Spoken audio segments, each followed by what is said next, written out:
Everybody who was hanging around, welcome to everybody who's new. I had a few technical difficulties that required a relaunch of this one.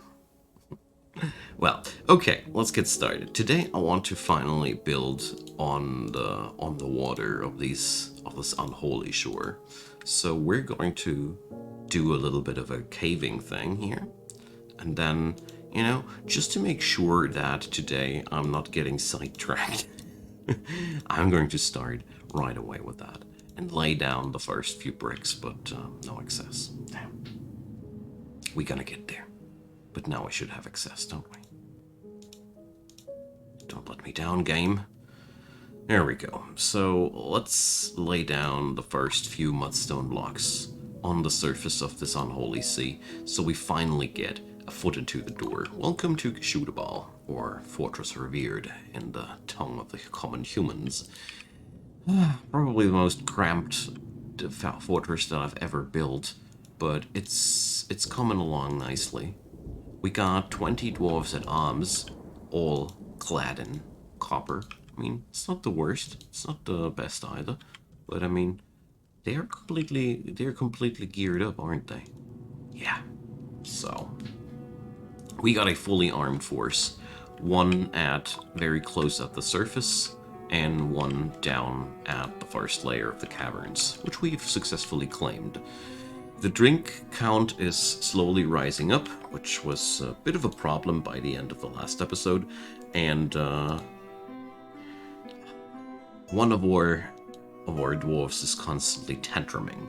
So first off, I want to take care of that work order we got to do here. So let's make a crossbow. At least this time, our mayor has announced some mandate that is actually doable. Okay, why are you guys nauseous? This is not a good sign. So they don't have any wounds, but, well... I'm afraid that they have some sort of contagious disease. But, there was no incident that would, lead me to think that something like that might have happened. Well, let's just hope they just had a, bad day. This is really confusing me, and, what is happening here? This is not a good thing.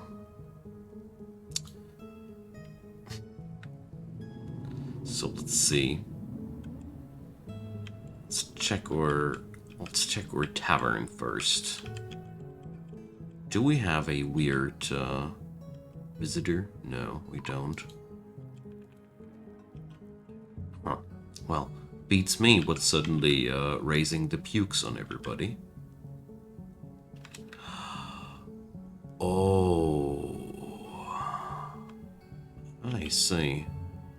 It seems this biome has finally shown its filthy teeth. It seems as if the bitter sludge that's constantly raining here. Uh-oh. I have a very, very bad feeling about this. So let's hope that that these people that, let's see, nauseous and fever. Is this a quick end to our fortress? Did they all catch some contractive disease from that sludge? Oh man, that would be a quite horrific and fun way to end today's episode. Very, very quickly. Well, we're going to cut that thing so nobody accidentally walks on that. So let's see. Puke stains are starting to spread all over the city. So turns out the bitter sludge is more of a nasty contaminant than I originally knew. So, well, let's make sure that we at least announce a washing zone. Right, the stuff is here now. Okay, so that's the water source. Well, so far nobody's oozing his skin off or going otherwise mad. They're just vomiting like crazy. So that's been so far everything that has happened. But it seems as if building on the surface of the sea is not going to happen so quickly. So I'm probably amazed by what what has happened here, because honestly, I didn't expect any problematic anymore after living with this bitter sludge stuff so long without having any problems whatsoever with it so far. But here it wriggles around, showing us clearly that if we step inside that muck, or people get ill. Very, very ill. So all my dreams of a castle on the sea have been shattered by the waters of pain. That name comes so... it's so amply named. It's, alright guys, I'm needing a moment here. I'm needing a moment to say goodbye to my plans to build a proper castle on the sea. Oh dear. That was not what I expected. Alright. So, I'm starting to digest the shock and starting to accept that, obviously, the waters of pain have scuffed away our magnanimous dreams of building a castle on the sea. All that remains is our slightly insane mayor, which I just hope that he's not going to desire more of those anvils that we just cannot produce because we don't have any iron. Alright, so that's wicked. That's wicked. But there are no people in the hospital, so if there's any serious contagious thing going on, we have contained it before it was able to spread through the fortress. I don't know. Maybe I just got lucky. Hard to tell. Really, really hard to tell. But for now, I'm kind of like feeling relieved that no worse damage has been done to the fortress. For a moment, I already saw everybody oozing his skin off in the tavern, just because we were foolish enough to try to claim the waters of pain. Although I must say that would have been a truly fitting end to this playthrough, and I would have accepted this end for this fortress. Okay. So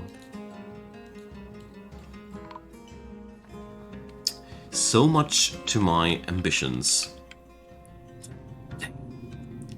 It's still shocking me that we're not going to have anything on the water. So, a lot of books have been made so far. The Wizard's Guide to the Center. So, it concerns the theory that the sun moves around the world. Okay, well, I don't know how it is here, but,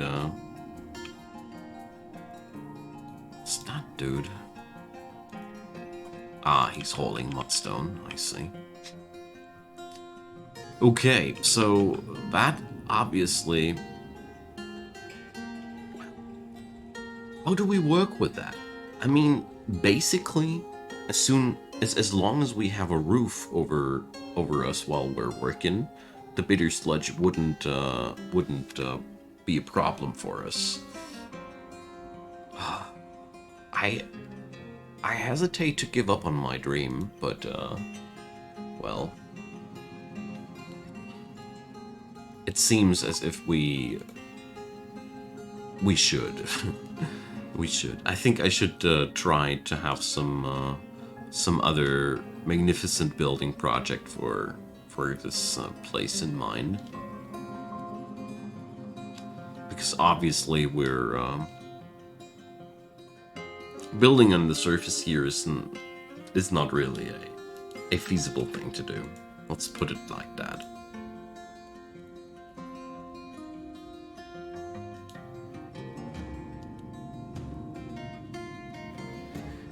Okay then.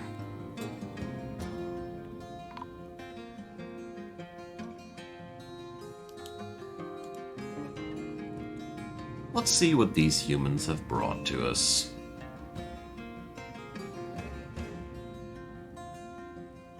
But first, my broker has to read his book completely. And another one. I get the feeling as if you don't want to do your job here, my friend. Are you? Okay, well, our crazy mayor has been re-elected just like I thought. Well, looks like he's quite popular here in Gishudabal, so... Looks like we cannot get rid of him that easily. Well, that's not true. We could always build a magnificent drawbridge in his bedroom and dispose of him.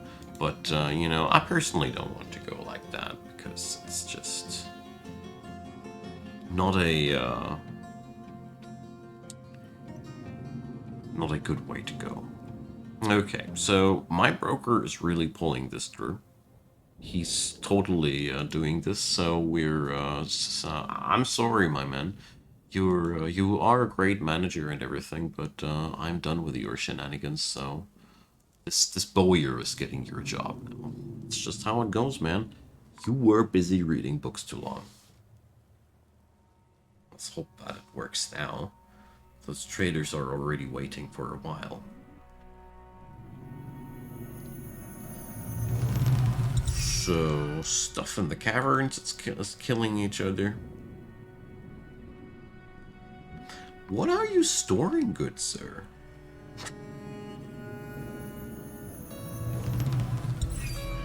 So, oh, we have kittens. Let's take care of that. Chop, chop, chop. So, alright, eating is something I can understand. If you go to bed now, you lose your job right before you did your first trade. Alright. Good choice, Moses.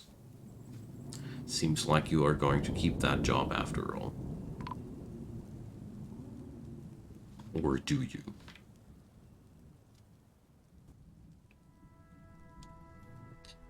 So, yeah. Well... Seems like we have a lot of storage stuff to do here in the fortress, because it seems like people are totally neglecting their duty here. So finally a broker that's eager to broke. Broker. We don't want to get broke. So, let's see. They got a lot of fabric on them, but I'm not too wealthy here right now. Wait a sec. Platinum gizzard stones? What animal did we cut these out of a belly?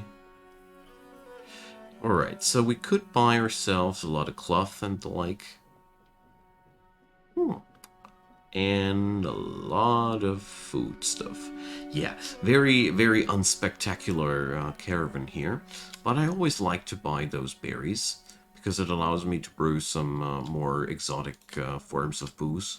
It's always good for the moral. And let's buy ourselves some leather, and probably not that super costly cloth. Okay, so let's see, 1,000 bucks. I have a hard time giving these away because they sound insanely valuable, but they are, as a matter of fact, the only valuable things we had to put on the table. So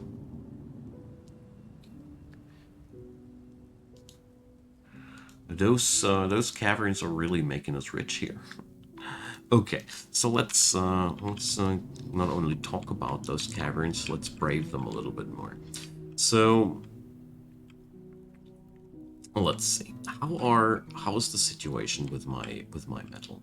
We got really a lot of chalk and mudstone. That's good. That's good. Wood stockpiles are a little bit depleted. Tetrahedrite is also, well, it's okay, I'd say. We got an averaging amount of copper bars.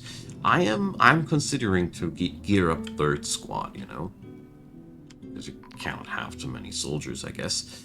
So, especially if they're that flimsily geared like ours. I mean, I really have a bad feeling about braving any serious threats with these. So we'll have a lot of throwaway soldiers. At least that's been the plan for me. So, turns out I finally begin to understand the relationship between the tortoises and the amount of vomit here. I was always wondering why the hell those tortoises were vomiting so much, but it's the bitter sludge. It's the bitter sludge. Quite the shocking revelations here.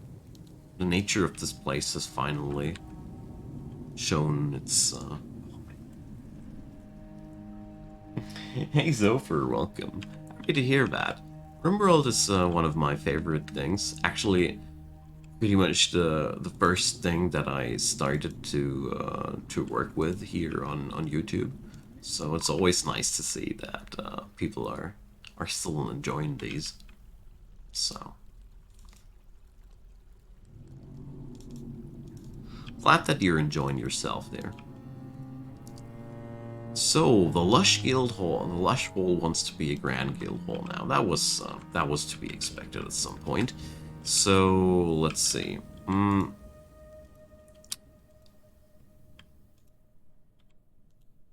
We're the Farmer Guild. Oh, I wish they had the same name. So, the Guild of Earth, the Lush Hall. So, oh, I cannot rename it. Okay. So we need to pump in a lot of wealth into this place here. Dwarf Fortress is very intimidating. Yeah, I know what you mean. I totally know what you mean. But it's actually like many games. As soon as you get behind the basics, it's actually a lot of fun, mostly fun, and not so much of a unpleasant ride anymore. So the worst problem that I see right now is that I I need to churn out a lot of monetary value in this area here while I don't have access to valuable gems or to valuable metals. So this is a bit of an iffy situation to be in. So let's see. Maybe we can gather some of these, but you know, there is a decent chance that something quite deadly might hatch out of this thing if I mine out the gemstones there. So, I don't want to kill off my fortress just because I got too greedy.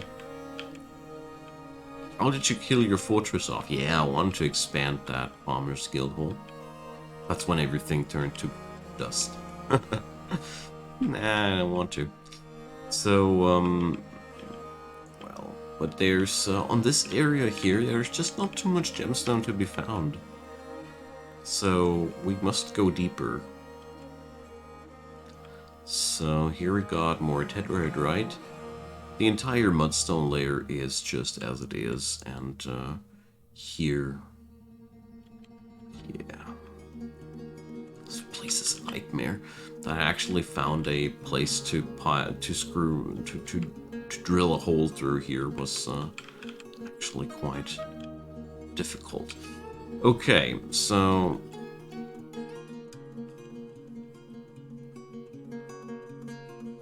that's where we are here. So is the situation down here any better? So let's see. Fire agate. So there's definitely something here in the claystone already. Perfect. So that means we just need to swing our pickaxes on that layer. Let's check out if there's anything here native to that one. Oh well, that's one of the fun pockets. They don't count. Well, doesn't look too promising here. So we're going to check if we find something here in the claystone. Ugh. I really want to set up a base camp here on this layer of the cavern as soon as possible. Because, you know, we can't gain so freaking much out of that. So probably let's also start and make that happen. I want to have a barracks here in the vicinity. I always love to have military forces training very close to the entrance of caverns. We're going to make a residential area here with some food and drink in between. And let's see, do I already have a shift F1? No, I don't. Wonderful. So this is going to be the shift F1 position. There we go. It's raining bitter sludge. Oh man, I'm so mad at this biome. Can't put it into words. This bitter sludge is basically a big nope out on all my castle building dreams. It's basically giving the entire title of today's episode here the finger. Finally building on water. Yeah. That's as far as we got. As soon as my dudes are stepping into that stuff they're turning feverish and starting to puke. So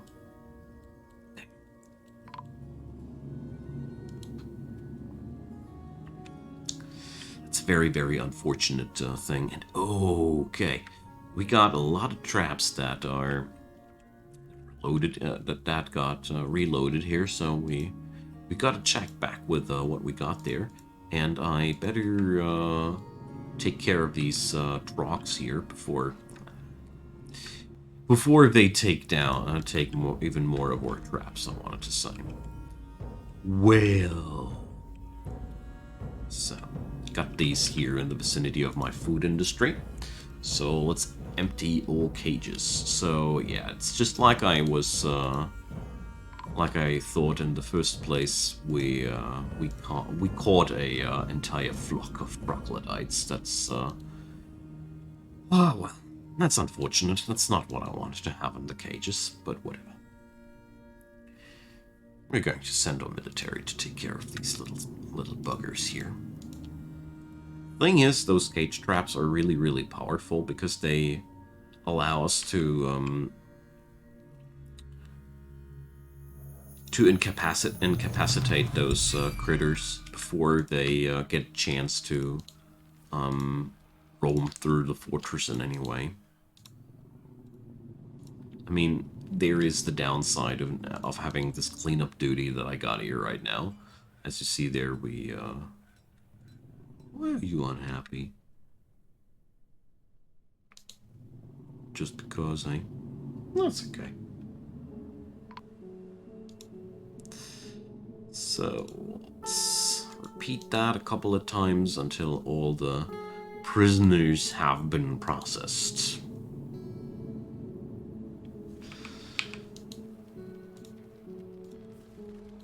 There we go. A little bit disappointed. I was hoping for something more useful than troglodyte prisoners. But I do have some Dralthas here. So, Dralthas are pretty cool. They're big. They're going to yield a lot of wood meat here, so they're going to be quite a good thing. So wait a sec. Aren't the Stormy Abbeys the one that are closer to this place? Yeah. Oh, I'm always assigning the wrong dudes to this job. Whoopsie. Sorry, friends. So for the Dralthas, I'm going to try and only bring up one of these simultaneously. Don't know. These guys are still quite noob. And the Dralthas are quite big, quite a huge animal, so... Well, that went well, I'd say. Check it for once. So, yeah. Fell down before it was doing any any blow against ore dudes. Okay, so probably I can bring up more of these at once. Probably not. I don't want to overstrain my luck right now.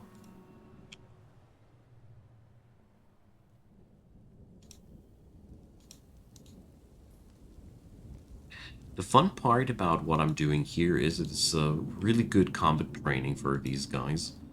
Because they are here, you see, Novice Axe Dwarf. It's just a good opportunity for them to hone their battle skills in a very, very non-dangerous environment. I really like this. Something, yeah, it's quite micro-heavy. That's the obvious downside of what I'm doing here. But apart from that, it's amazing, you know. You're gaining so much free XP for your fighters just by investing some into cage traps. And, aw, it feels miserable. Let's put it out of its misery. Okay. Good-o. That's going to yield a lot of meat and a lot of leather.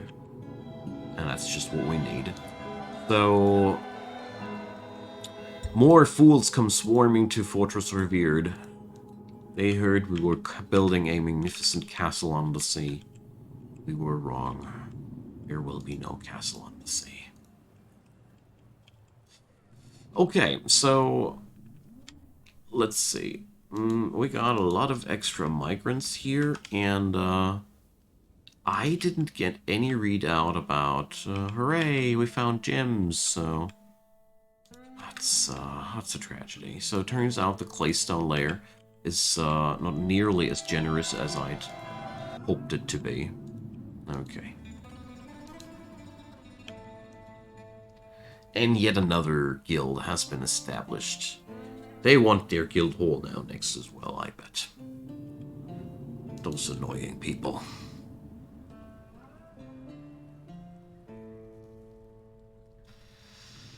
Okay, I was hoping to find some gemstones to adorn my stuff with. Clear diamond, yeah, but that's pretty obviously one of those special pockets. Let's call them like that. Ah, well. What a pity. So, let's see.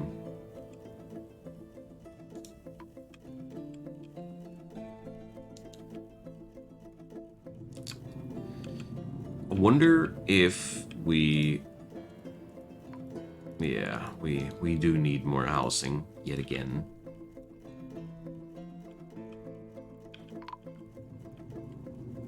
Yet again. So we're... Ah, yeah, we can put up some housing here. That's a great thing.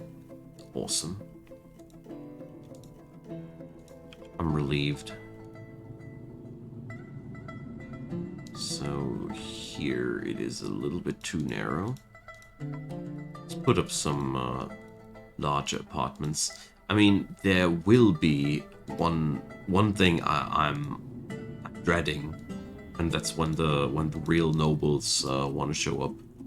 The Guild of Walls. Yeah, you know, guys, we have a entire district by now for you freaks. Go.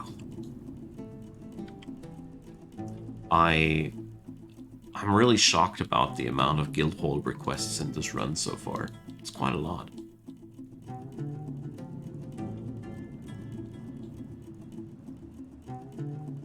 Oh man.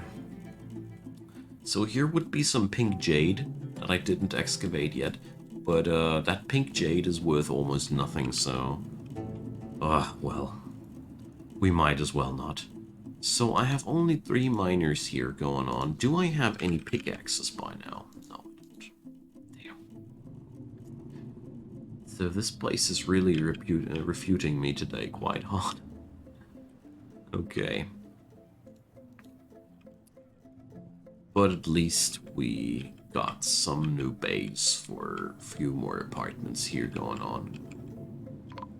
This will be a tavern one day soon.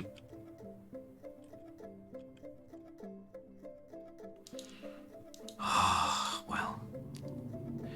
So, the scholar Udil has discovered the reason why the wheel and axle construction is effective. Well, I'm proud of you, Udil.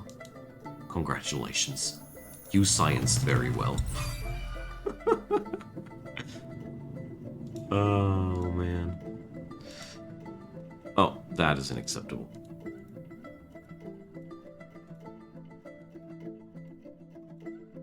It's unacceptable. We need to define which stone we use.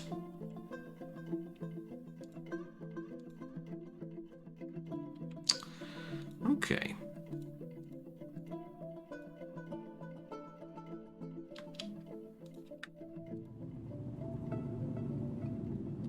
So, since building something magnificent on the surface is kind of out now, well, I'm kind of wondering what kind of big stupid project I should follow now. You know? I mean, I don't need to have the idea right now, immediately. It's okay to be staggering a moment when the biome is giving your ideas the finger, clearly stating that this is not gonna happen.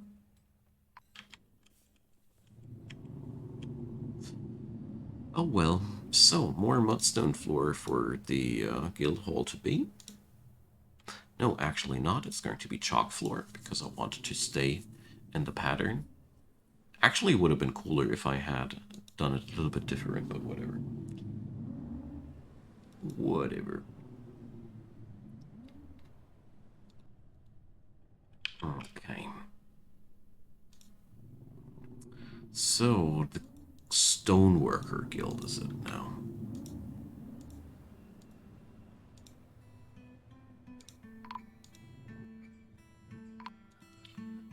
So, Guild of Walls. Alrighty, guys.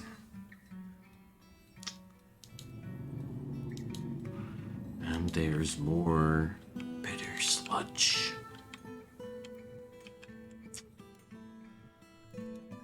Oh, damn. And I still haven't figured out how to increase the value of this guild hall here right now. They do need a value boost. Well, I could plaster that place with statues, but generating 8,000 points of value here, that ain't an easy thing to do. So, what have we caught this time? Make mole dogs. Yeah, okay. Nothing too terribly dangerous is crossing our borders here. So, at least these traps are refilling my stockpiles plentiful with leather. That's one really, really good thing about all that. All the stray stuff that we're getting in here. That's all fine leather, you know.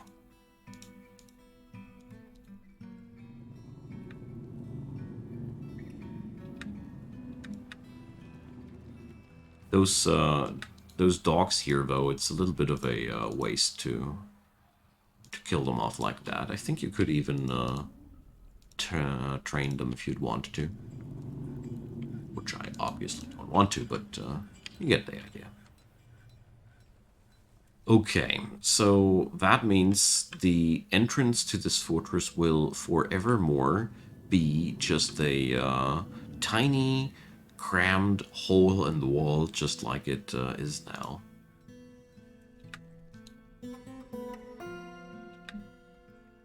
I didn't expect it to go down like that.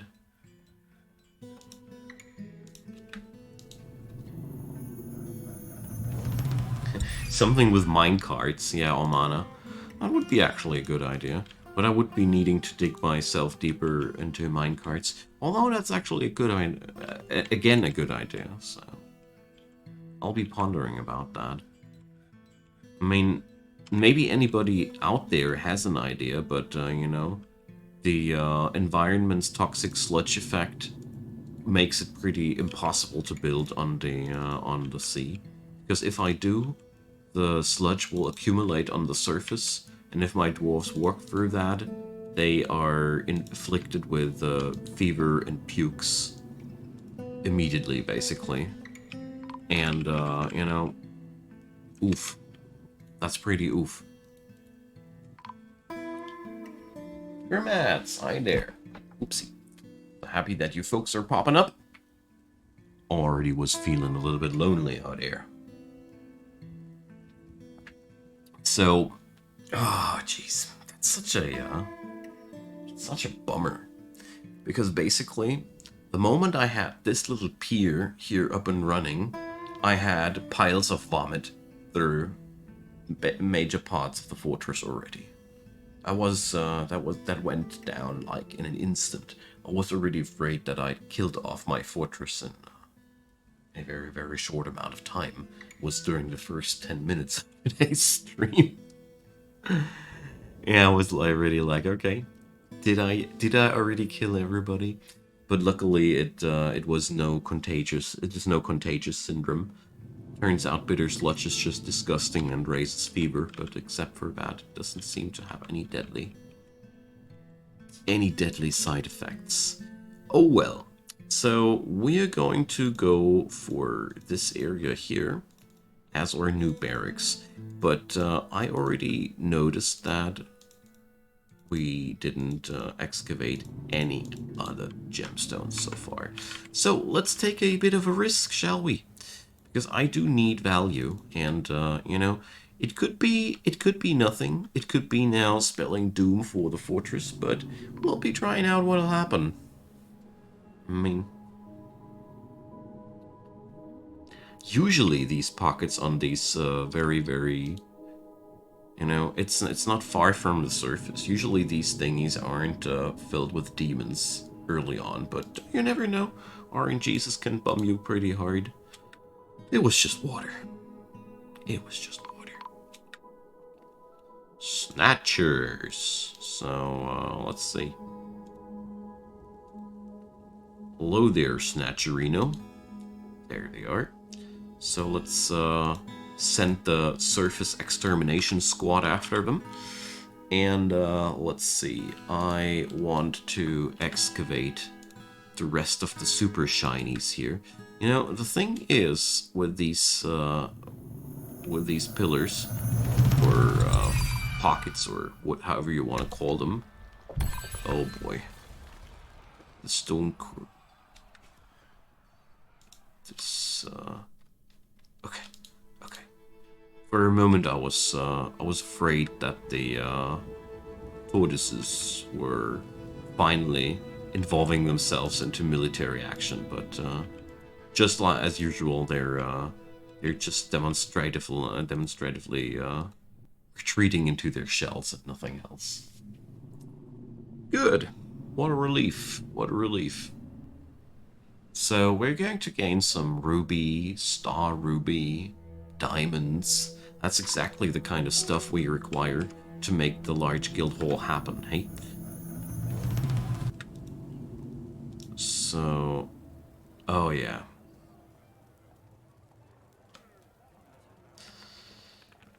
So, why are you vomiting? That's usually a sign for a gut injury. Well, we do have one dude that's permanently throwing fist fights and the like. I am not very fond of that person. Anyways, so let's do the engravings for Guild Hall, for the newly established Guild Hall. And let's see, the most valuable material I have access to is Bilon. That's really, this place is a tragic mess in terms of poverty. I mean, silver is worth 50 bucks each. I think Bilon was worth a little bit more, wasn't it? 30 actually, so pure silver would be actually, we are better off with pure silver if we want to make valuable stuff. Okay, so we're going to churn out Silver statues. We get that as a pretty much as a side product, and I'll leave the artist free hand. I probably will regret that, but whatever. So until then, let's smelt down all the tetrahedrite that we got after finding out that Bilon is not much the friend that I thought it would be. Pure silver is better for our purposes. I need raw value. I need to or compressed value. So let's crank up the charcoal ovens. And it's autumn again, and our friends from the mountain home are hailing. I don't even know. Well, we should really greet them, but I don't even know what to trade. So, well, one thing at a time. Let's designate all those trees to piss off those elves later. Wonderful. Okay, so let's send a trader on over there. So, what do we have for sales? I have finished goods worth 1,000 bucks. So, I got one gem bin that has a lot of value, but I don't want to sell away those super valuable gems that I got. Obviously, it would be counterproductive.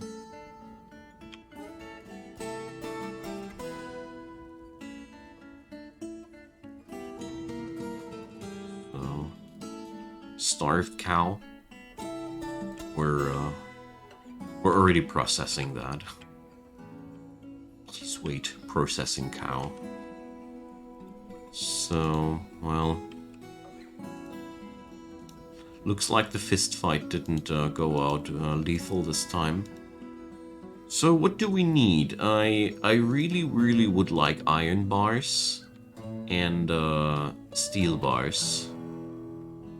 You guys have steel bars? Yes, you do. So apart from that, I don't know. I don't really feel like I need anything except for that right now. So let's leave it with that order. They have a increased need for blocks. Fun. Okay. Let's see. They got a lot of wood. Not buying. They got a lot of cloth. Some leather. Okay. Turns out they don't have too much stuff for me that I'm too interested in. What a relief. So that means we don't need to have to trade too much here. Because seriously, all that leather, we really don't need it. So, a silver minecart. You guys. So, tell you what, I'm buying some of your cheese. So there's the mugs. There's the Bilon chains. Those Bilon chains are actually worth something. But at the same time, I don't want to give them away. And I don't want to give away those rough gemstones. So tell you what, we're going to nope out on that entire trade. There's nothing to trade this year. I'm sorry, man. I don't know what I'd need here from these.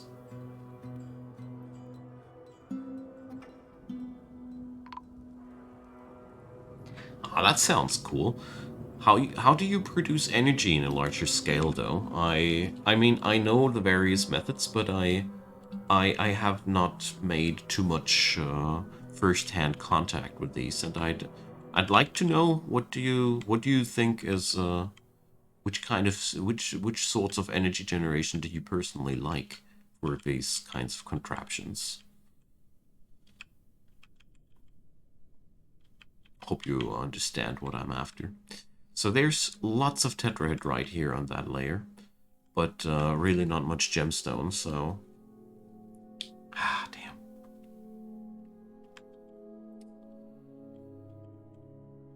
So I think I just have to accept that this place doesn't have the wealth of gemstone that I'm used to.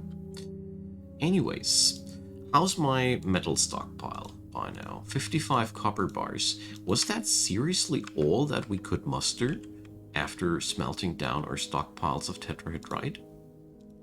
No. Why are they so darn slow? I mean, it's been a while since I ordered that. 30 charcoal? It's not as if we were not cranking out the charcoal fast enough. Well, that might stay a question longer. So my drink count is dangerously low again. So I see no other solution. The kitchen must stop cooking with booze. It seems that my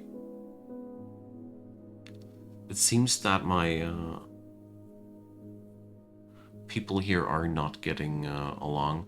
We got so many quarry bush leaves, it actually is not necessary either. So, well, turns out we have to gather some stuff for our booze production, otherwise we are a little bit in trouble. So, there's elk birds around.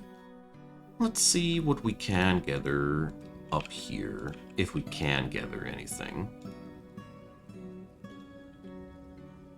Don't know when I was pilfering up here the last time, but my herbalist is designating some forage here.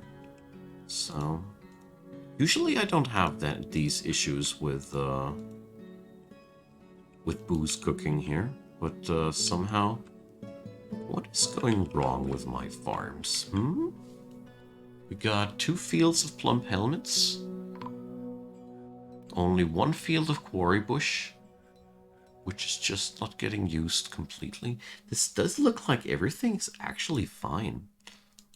Does not really... Well, we'll keep an eye out on these.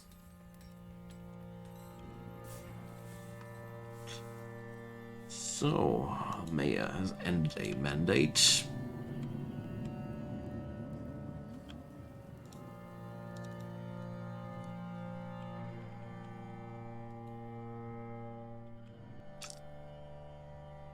Okay.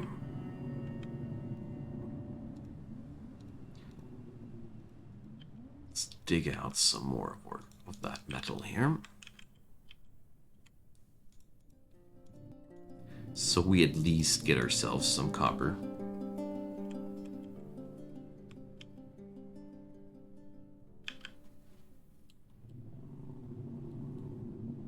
You're welcome.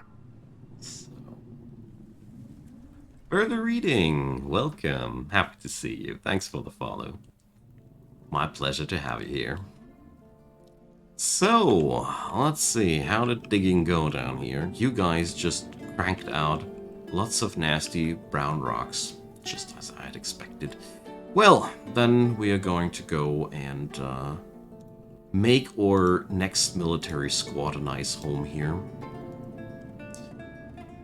And hopefully they will get their drink count under control by now. I bet that now that they don't cook with the booze anymore, this should finally balance out. We got so many fields after all. Well, it's the most cramped experience ever, and I'm heartbroken. You know, I'm building here on the shores of an evil biome. You know, here, the waters of pain. It's a evil pond, and I was like so totally down for building a castle on that sea, and well, you know, this biome seemed to be pretty tame. There was only constantly raining bitter sludge, which had no obvious effects, until I started building on this open sea here. Everybody walking through the bitter sludge went feverish and nauseous, and basically when I start building something on that sea, the biome strikes back. It's terrible. It's one of those stories where I was like, yeah, that's too good to be true. Yeah, totally turned out to be too good to be true. That was, I was the whole time waiting until this place shows its teeth, and it happened. So now I'm kind of like wondering what the hell am I going to build here, because my big dream of building a magnificent, magnanimous castle on the sea just got shattered. So that's how the fortress is.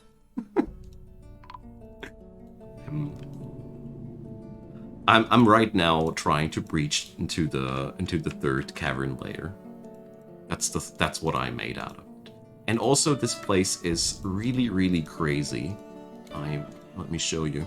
So the city here is really just existing on that little spot here. And when you check it out, it turns aquiferous. If I go into that direction, as you see here, there's always water. Water, water, water, water. Water is everywhere. I mean, that comes with with the geology here, so yeah. This is basically the most cramped fortress that I ever had to build. So, but it's a lot of fun. It's really, really a lot of fun. I also have a mad mayor who's ordering anvils, but I don't have any iron to make anvils with. So, I had to build an impromptu prison here. I'm usually not in year 4 with a fully running justice system around, but that crazy horse made me do it. Okay, so how did the silver statues go? What did you do? So we got a silver statue of dwarves. What are they doing? The dwarves are laboring. Yeah, it's the foundation thing, the usual. So Asmil Crew Roofs is cringing. So conviction for disorderly conduct. Okay. A Jekyll Man. Everybody loves the Jekyll Man. Nobody expects the Jekyll Man. So yeah, it's an awesome place here. I really love it. I actually am looking forward to more fun on this map when this place is no more, because here I rolled up a map that has a higher amount of evil biomes spawning here. So basically, you see there's evil wastelands, evil forests, evil glaciers, evil tundra, evil jungle, evil hills, evil coniferous forest. This world is a blast. That's so I got plenty of projects after this place goes to hell, if it ever does so quickly. So far it's they're going really well.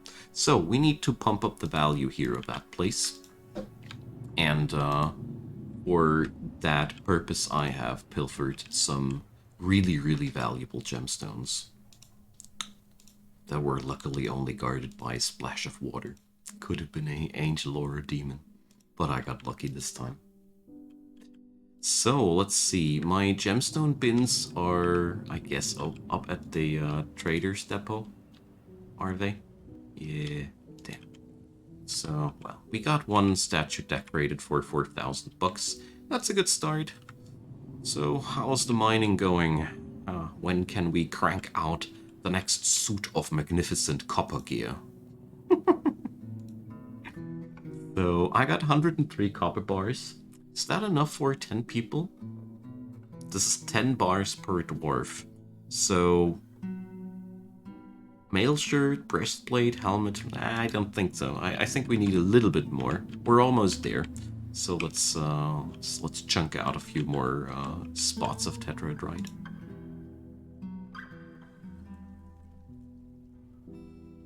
All right. So you go for one big power node and distribute it from there, I see. I mean, there are so many different ways to do stuff here in Dwarf Fortress. I love this about the game. It's raining bitter sludge. Yeah. Damn, this place made me so heartbroken. And this water everywhere. This water everywhere. This is the true nightmare of this. I mean, also, I don't know if further reading is still around. What also is mentionable here. So here you see, this is where I have my smithies. If you go down 2Z levels, you're already at Karen's level 1. It's, this is not only very cramped, it's also super shallow. If you go down a little bit further, you're already at Karen's layer 2. And if you go down a little bit further, you're already at Karen's level 3. And obviously, I don't know if I'm right about it, but it seems as if here, so minus 23, minus 24, it's already the magma sea. This is like a super compressed map. I don't know if this is for me the record holder for the most shallow map that I've ever played so far. I mean, I'm not that super experienced as of yet. Only started with the Steam release of the game, but I feel like this is quite something. At least a lot of fun. Bergic with its deadly blood. Come on, deadly blood? Seriously? Are you going to ruin my day like that, Vergic? So, that's Caverns Layer 2. I don't have a clue about the connections between Caverns Layer 1 and Caverns Layer 2. That's a bit of a tussle here, so I don't know. I mean, technically, let's see, maybe I can find out. So, let's see, there seems to be... Is this a direct connection somewhere? So let's see, is there any downward ramp here visible anywhere? Because it looks like we got lucky, and this guy is going to live exactly at that one layer that I don't want to breach. Yeah, it looks like we're lucky here. Because here comes the water layer, but that doesn't seem to be connected to this one at all. Here comes the magma already. And below that comes this area, which I cannot say if it's connected or not, but I think Fergic will not haunt my premises that quickly. Hopefully. Because I don't know, I don't have too much trust in the fighting power of these dudes here.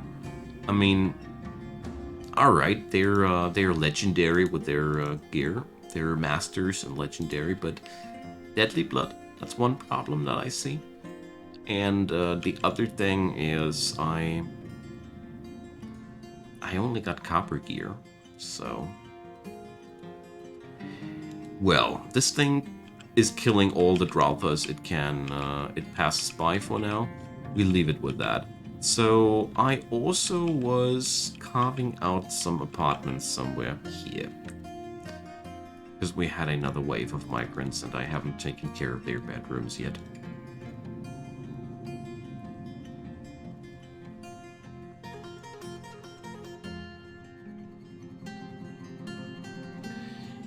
Yeah, good night for the reading. Thanks for dropping by. I hope to see you sometime soon again.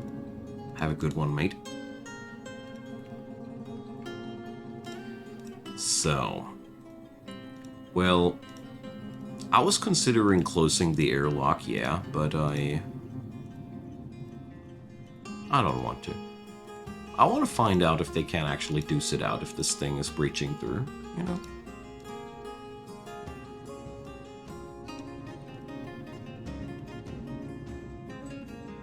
Personally, I already experienced what I've seen from many or heard from many Dwarf Fortress players before. The longer you play this game, the more positive you are towards taking unnecessary risks. You know, I'm like, yeah, well, we might seal off the airlock. We also might just check out if they win it.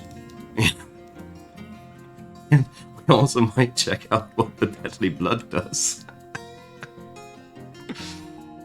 Science. Dwarven science. Alright, we have a baby boy, and we have more migrants. Just the moment when I have successfully cooked up more living area, more people are showing up. So, drink count is finally going up successfully. And, are these plump helmets not being planted out because they just got harvested, or... Yeah, well, we'll monitor that. You know, after all the shortages that we got, I grew a little bit suspicious. Somebody's eating my plump helmets at night or something like that.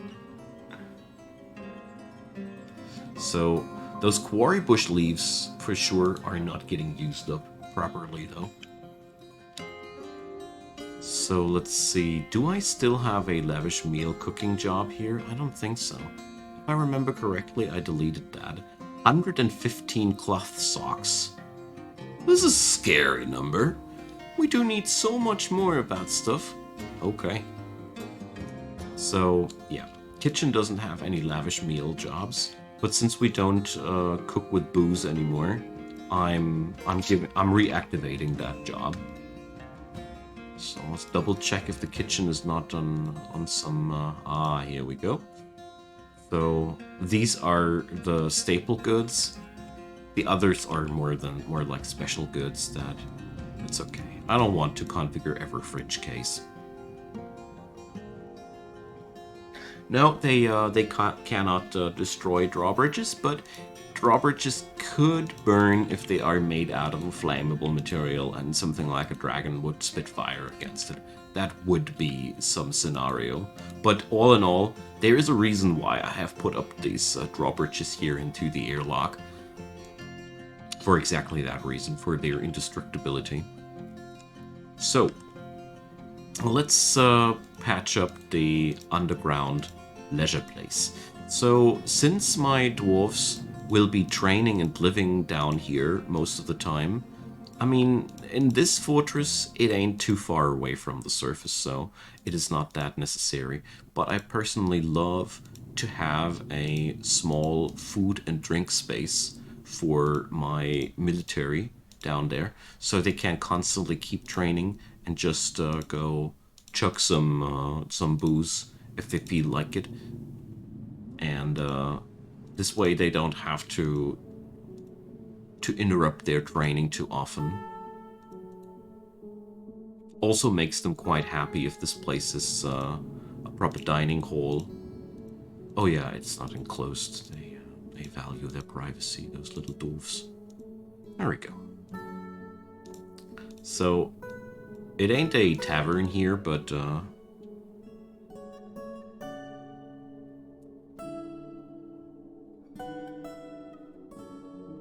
well, Pikachu, the thing is, first you find a way in this game to avoid all unnecessary risks, and then after you've learned how to avoid all unnecessary risks, you learn how to hermetically seal your fortress and live in permanent safety, and after that, you start to search actively trouble again, because trouble is a lot of fun in this game. That's pretty much the cycle of the game experience that I found, and it's a pretty cool experience altogether. I really like that because it rewards pretty much any playstyle out there, and it doesn't force you to evolve your playstyle into a direction that you probably don't want to. You know, if you want to stay a careful nature, you can always stay like that. But most players eventually are like, nah, it'll be fine. Let's chop down that wall, and it'll be fine. Let's farm that adamantine, and all these things. You know, that's a pretty cool thing. You can decide for yourself how much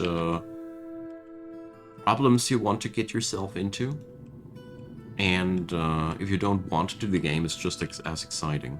It's a pretty cool combo. I really like that. Considering that Dwarf Fortress is far from being done now.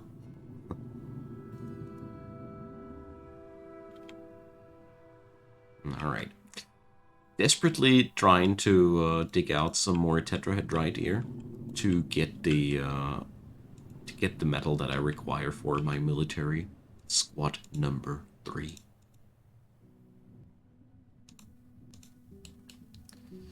So I think I'm going to relocate those squads once more, and the most experienced dwarfs will go on the lowest level of the caverns, and the least experienced ones will be close to the surface,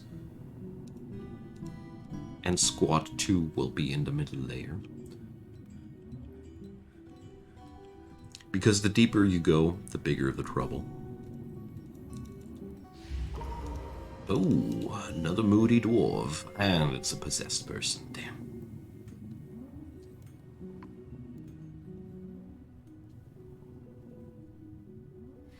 You do love your minecarts, Omana.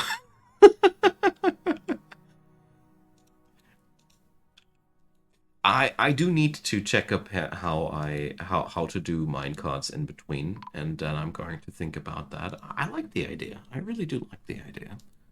I do play with minecarts, not often enough yet. But partially, I'm also like, it's cool to chill out for a while and perform more instead of learning. You know, I did learn. I stuck to learning for quite a long time. One of these giant tortoises has finally gone into my traps. Haha. That was about time.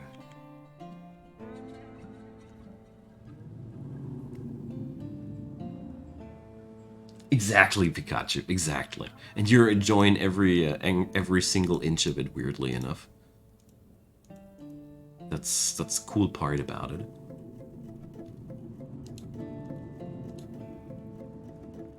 All right, so that went down quite well. So let's order a new suit of gear. We already have one squad with swords, one squad with axes, so we're going to make the spear squad now too. I feel really bad about the fact that we're only utilizing copper for our military forces, but you know, it's better than nothing. So copper breastplate, copper mail shirt, copper gauntlet. What was that? Again, those adamantine ballista arrows. They like to sneak in. Copper greaves, copper high boot, and the copper shields. So that's a lot of copper, right? But we already have stocked up a pretty decent amount again. We're at 140 bars. I probably need to cook up some fresh charcoal for that. Let's check out how's our stockpile here. Not too magnificent, but that's okay. So our ovens are going to churn out massive amounts. Claystone bracelet. Oh yeah, now that's a good solution for my guild hall problem. So I bet you guys are still not happy. You guys are just going to receive a display with a nice artifact on top of it. Problem solved. Ah, brilliant. Well, Omana, I think that's something that's true for a lot of systems here in the game. Once you get your hang around it, you really feel like, oh boy, I can want to keep doing that. So this object is extremely boring. Nothing, no art, no history, no nothing. I'm disappointed, friends. I'm disappointed. You're letting down your overseer. So, let's put some artifact on the display. And check out if this thing is already recognized. Yes, it is. Perfect. Love it.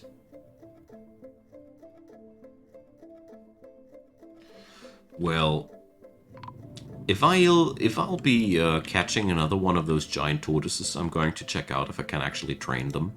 I kind of derped on that. So let's check out what kind of artifact do we have here. So we got a artifact boot, which is only worth 2,000 bucks. Let's take that that instrument, or well, probably not. That instrument is worth too much. I'm going to save the instrument for some other opportunity. So let's see. A ring. A ring is always a good thing. So.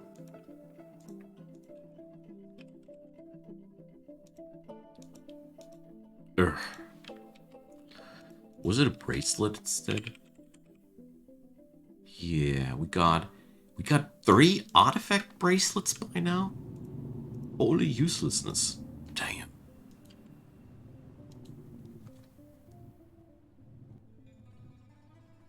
Well, the wonderful thing about this game, Pikachu, is that so many things are actually doable here. That's the most brilliant part about it. You know, so many things are like, yeah, this would be cool. And people are like, yeah, but it's not possible. As a matter of fact. And this is something that often happens with Dwarf Fortress. So, I wouldn't be too surprised.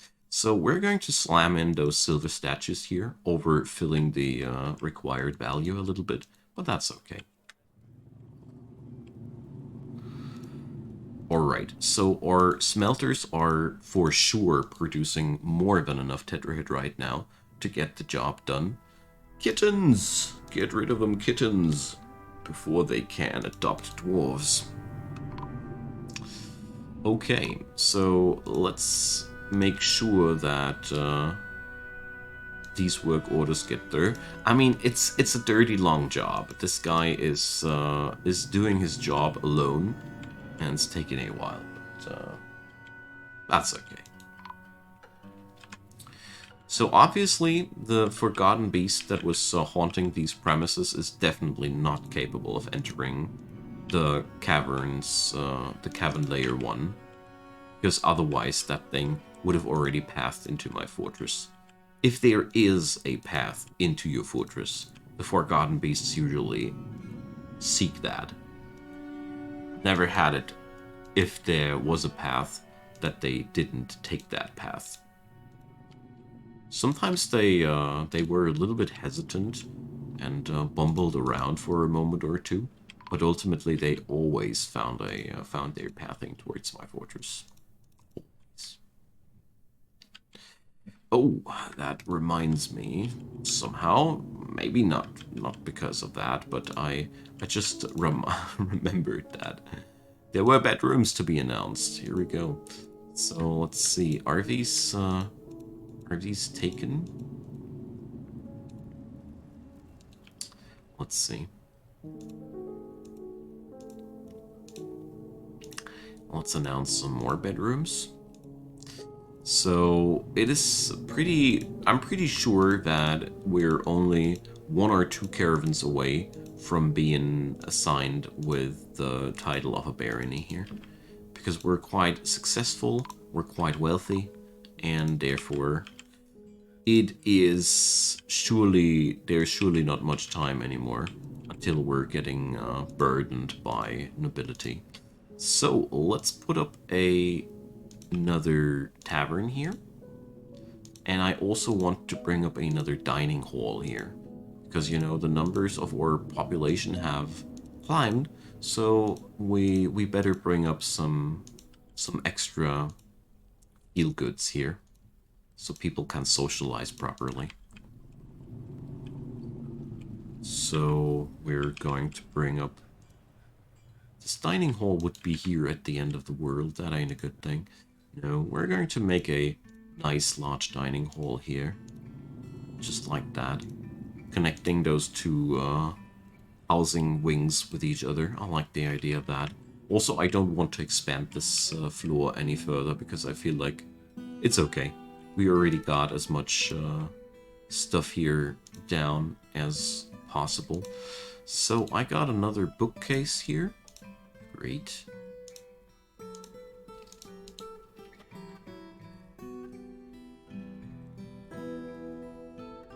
Yeah, the thing is, Pikachu, you should actually be aware of the fact that Minecraft was taking inspiration from Dwarf Fortress. So, you know, I read somewhere that Minecraft originally was supposed to be a 3D version of Dwarf Fortress. So it isn't too surprising to me that it fans the flame of imagination for you quite well, because the games like Minecraft and these and Terraria, they are, pure sandbox experience. And I like it. A lot of people are like us, so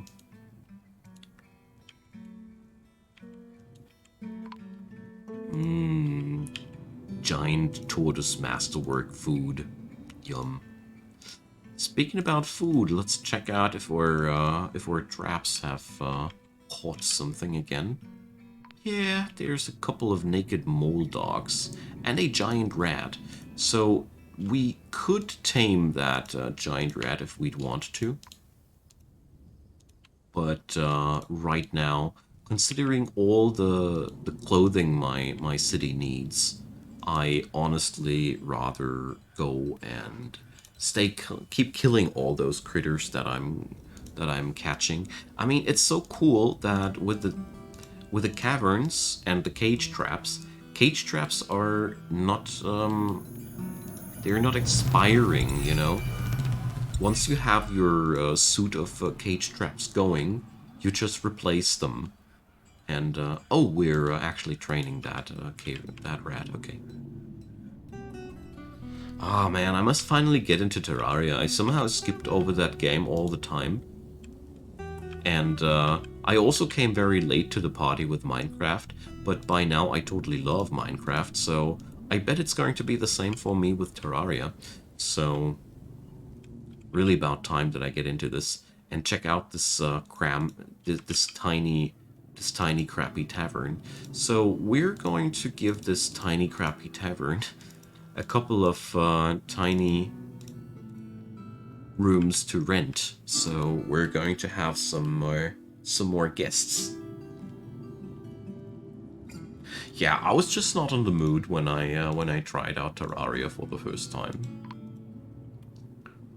Admittedly, sometimes I have these issues that I try out a really magnificent game and I'm like, nah, don't want to play that, and then I turn it down and I often never come back, just like it happened with Terraria. So here we are again, struck by damp stone. That means our building projects are cut short. Yeah, well, such is the life in Fortress Revered. That's I'm getting used to this place noping out my plans. Evil biomes in Dwarf Fortress are magnificent. The real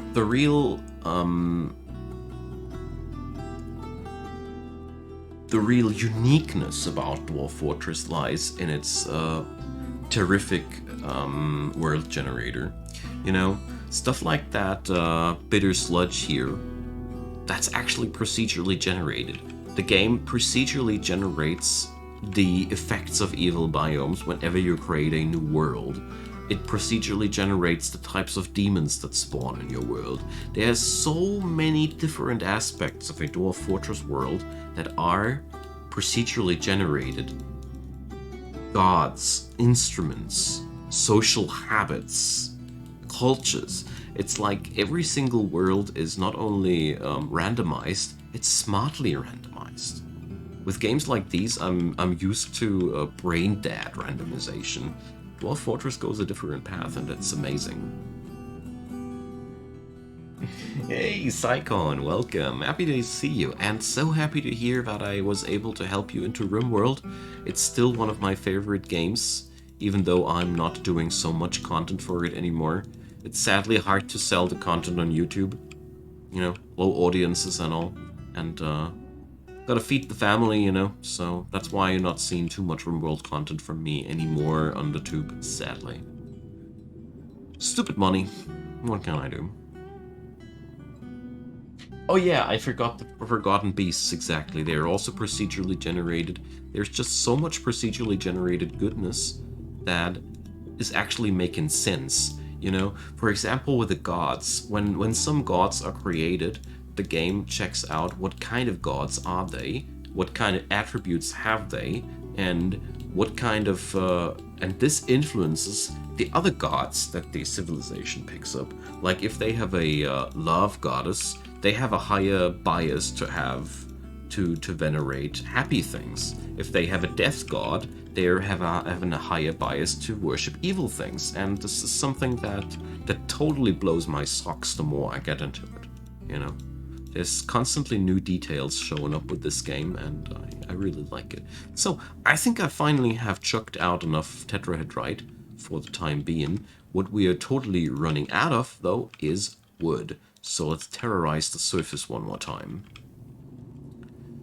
This little coastline here is constantly providing a ample source of timber that we're just ferociously transforming into charcoal down below, firing up our fortress. So here we go. There's a lot of trees here. Brilliant. That'll help. Let's see, did they already get their charcoal jobs through? Not quite, not quite, because there's just almost no wood left anymore. Did they get their smelting jobs through? Yes, they did. How about the forging jobs? We're going to check that out in a hot minute. Copper bars are plentiful, charcoal not so much, but that had to be expected. So let's see, the forging jobs. We are pretty much through 50% of it, I'd say.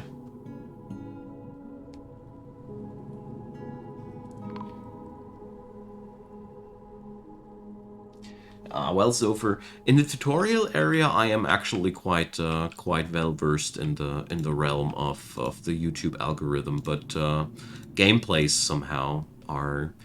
I feel like the people on YouTube are preferring the heavily edited gameplays over the kind of stuff that I do, which is low editing, very chill and slow paced gameplay. Figured that this might be, well, not exactly the big audience's taste, but I don't care about that. I've never been about world fame or crap like that. Just want to entertain a few fine people every day. There should be enough fine people to feed me and my family. That's all I need. Anywho, don't mean to mope. So let's get our prisons a little bit more figured out. I'm a tad bit afraid to staff out the entirety of these prisons because that's just going to be so much work. You know, with furniture and everything. So we only got 9 of 17 cells that our Captain of the Guard is desiring. This guy is total madman, if you ask me. So we're going to make some more Bellon bars for the madman. Because I surely will have enough charcoal available. There's so many more trees that we can't chop on the surface. So no biggie.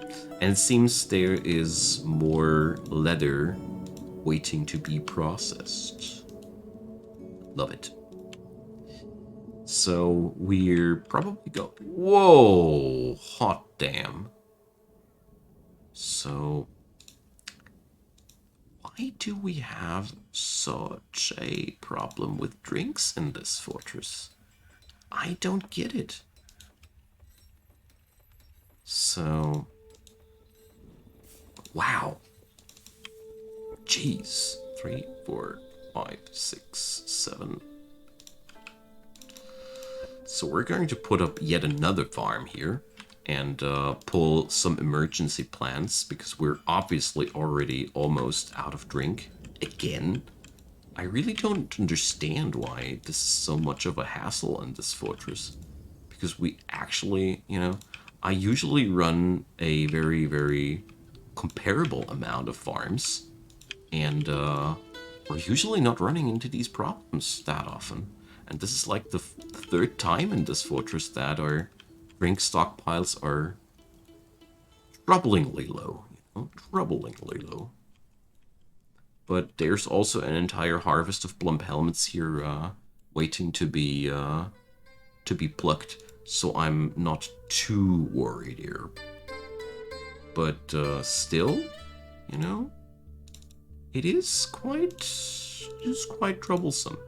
So let's build a ramp here. I think this should work like that too. No, I disabled the cooking with booze specifically out of that reason, you know, because I felt like probably that was the problem, but I already forbid them to do so. And usually not even that is necessary in my other forts, you know. That's why I'm so confused. Does that work? Can you access that from here? No? I was afraid so. Okay.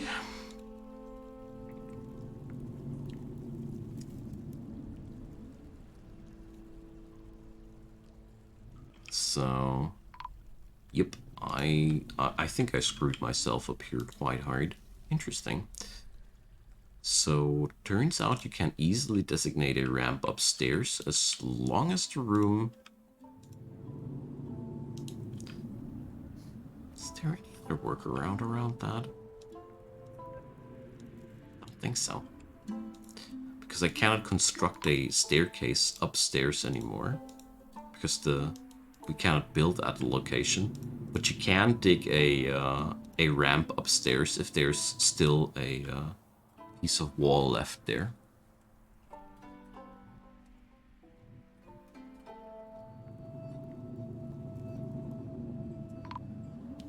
Gods of Trickery, they also exist as far as I know. I've seen a entire spreadsheet list once with all the gods that are existing, or the domains for the gods that exist in this game, and oh gosh, it's quite a number.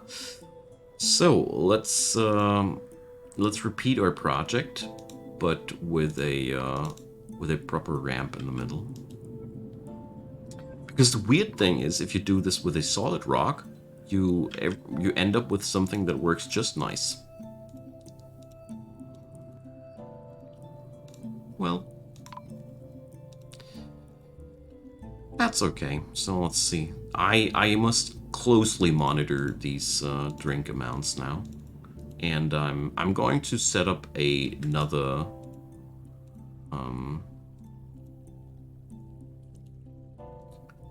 of these farms here, because I don't care if I'm overproducing plump helmets. So be it, you know. So I gotta think about something for these.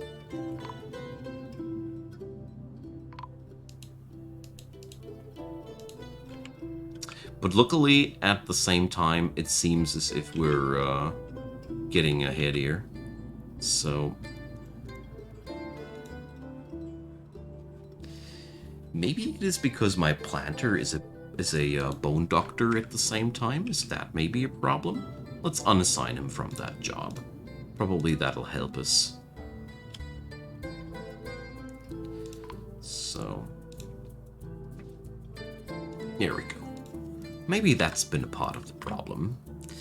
Whatever might be the case, I want to make sure that my legendary planter is doing his job accordingly, and therefore he's not going to do anything except for his planting duty. It's one of the easiest ways to make sure that your planters are always on the job, you know?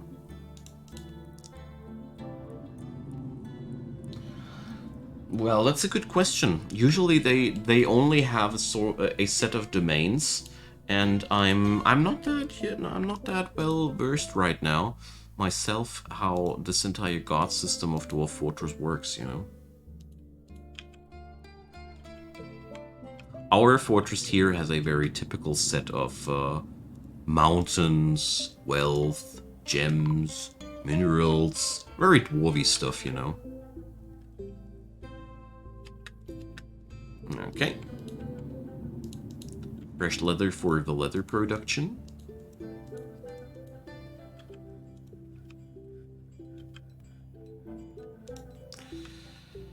So let's bring up another clothier.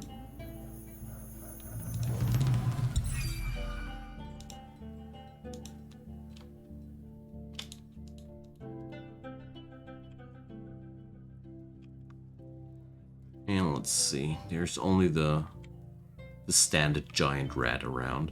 So I'm waiting for this place to fill with water so we can have yet another farm, as it seems to be necessary for us. The drink count here is still dangerously low, which is kind of like making me a bit nervous, as if our farms are just not producing enough booze here.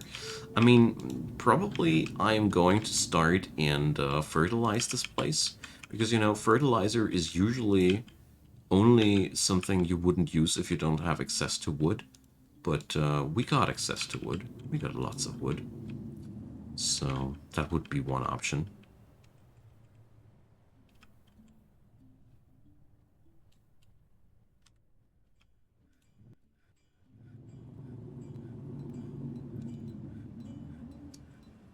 So, because it seems to me as if these fields are not going to get harvested fast enough. That's one impression that I'm living on under. Maybe that's a problem there as well. What gods were generated? So first off, gods are generated for each civilization. Each civilization has its own set of gods. So here we have Atoll for the seasons, the Knot of Night for treachery and trickery. There you got it. And Saxul for music, fortresses and ballads, with the little tour of the symmetric block.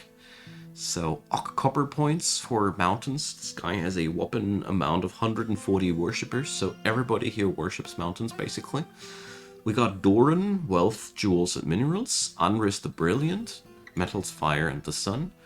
And we have a death, war, and victory god, okay. And then follow a lot of smaller deities. So there you have it. That's what's being worshipped in my fortress currently. And there are lots and lots and lots and lots of other gods that are mattering in this world here as well. Just not for my civilization, you know?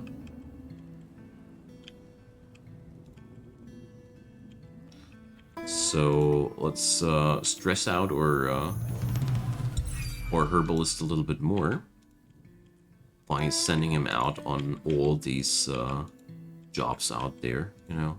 Like, why not? We obviously need the food, so I'm sending him out everywhere where I can think of. Okay, beautiful. So, what went out of my forging jobs? So, it seems as if everything has been produced. Perfect. So that means we can now form our third squad. I love it. The Silvery Wealths. Okay, that's our name. So, well, an expert ex-dwarf. I cannot put that down.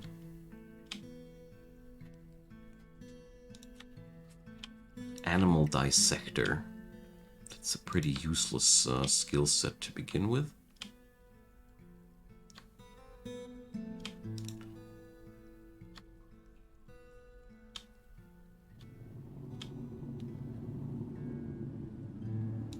Trapper. Cheesemakers. These are really, really good picks for the military. Animal caretaker. Peasants. And another peasant. Okay. So you guys got a new schedule for constant training. This is your new barracks.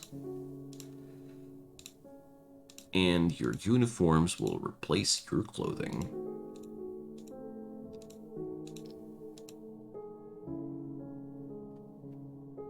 Rat things? I haven't I can't quite follow what you mean with rat things.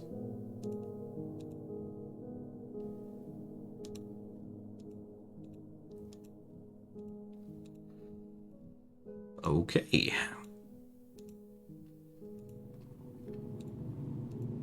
There we go.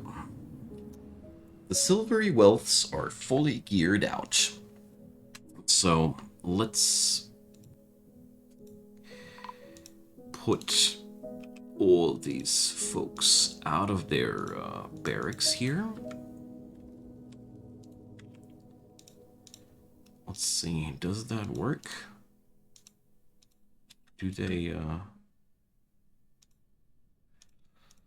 let's just put everybody off duty here. Okay, so let's reassign that. This one goes to the Dreamy Walls. Constant training. This one goes to the Stormy Abbeys. Constant training. And this one goes now to the Silvery Wealths. Constant training. So, let's see if that's going to work on out.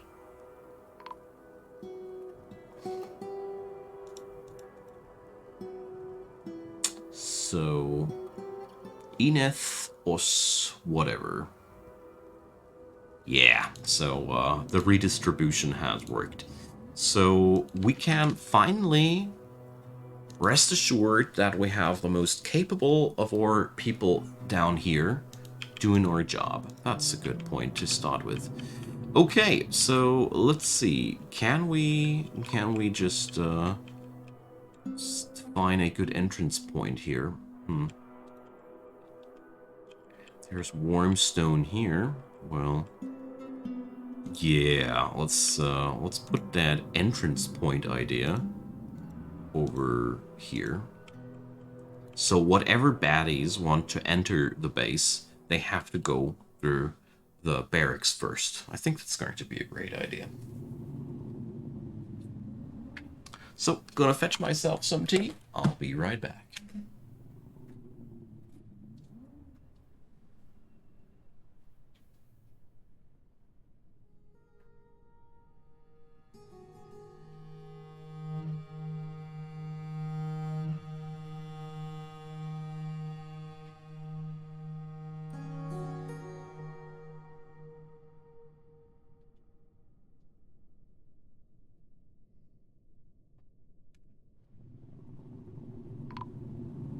There we go.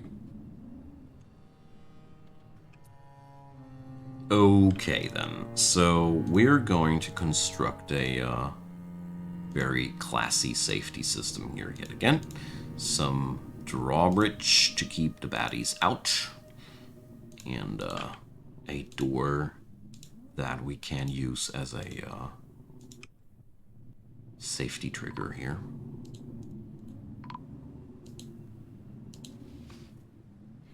Good. So we're almost at the lowest layer here. And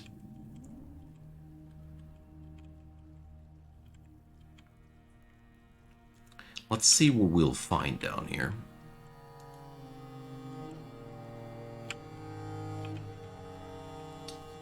So we got that, we got that. The next thing that I want to do here is I want to slam up a lot more cage traps one more time, because these are just, you know, just too useful.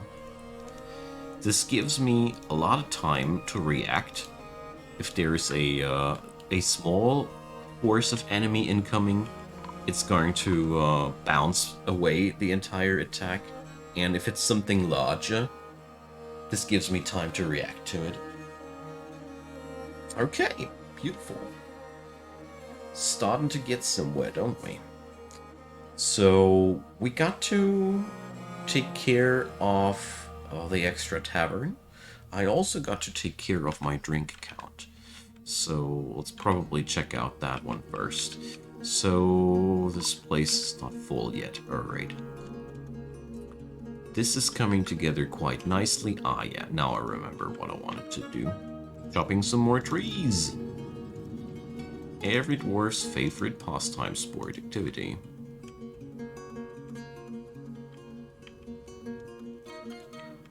What are we going to do today, Eurst?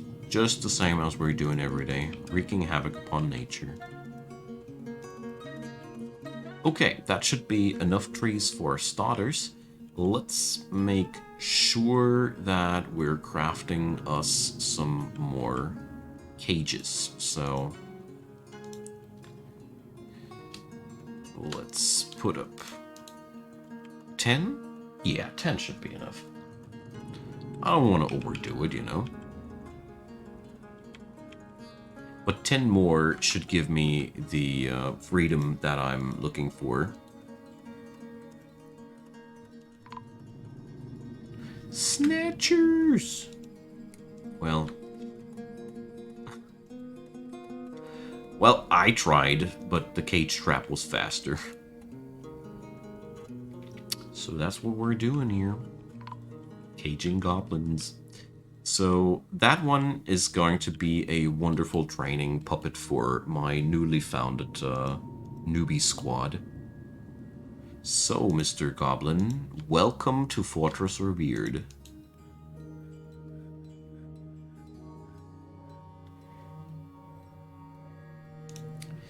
So, very happy to give my my newbies some first-hand combat experience here. Oh, no, that's not it. Huh. Well, I don't really know.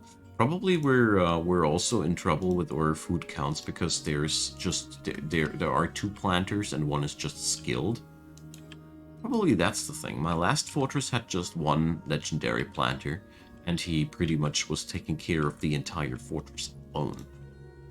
But, you know, I didn't want to go down that way one more time, because I personally also find it very unrealistic to have everything on the shoulders of one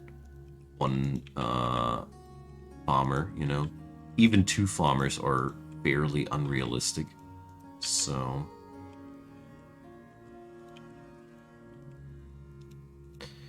anyways, so we're just going to forge here a bit more.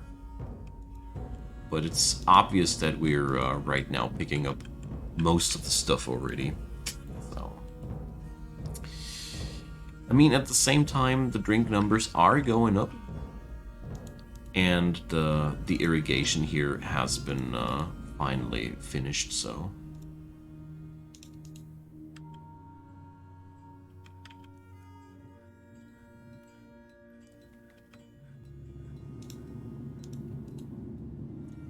Let's flood that place and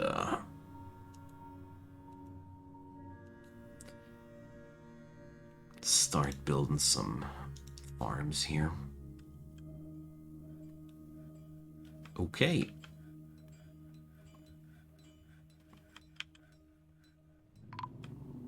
Looks like the situation ain't as chaotic anymore as it started out. That's a good thing. So here I'm bringing up only 2 large farms. One for sweet pods and one for plump helmets.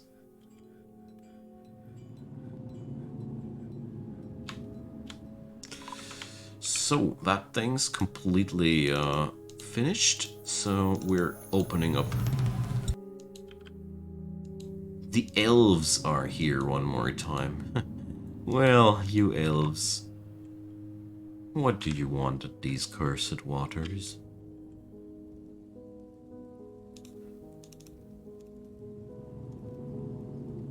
So here we go. Plucking out some of those brewables. Because funnily enough, you can harvest all the stuff that's growing here as well. Okay.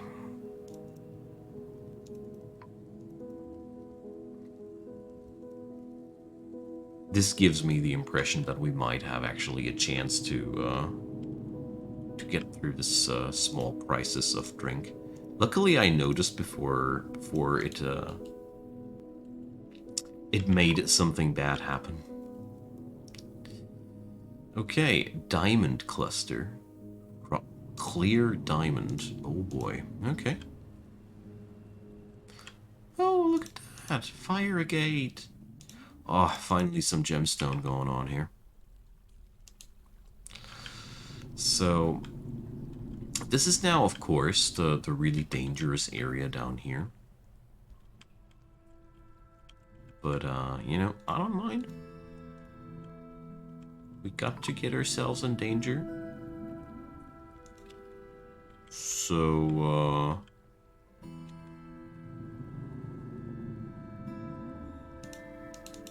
we got ourselves a metal blowgun, an artifact from the gods. Yeah, sure. So, super valuable gemstones in that pocket. Luckily, it wasn't any demon, you know?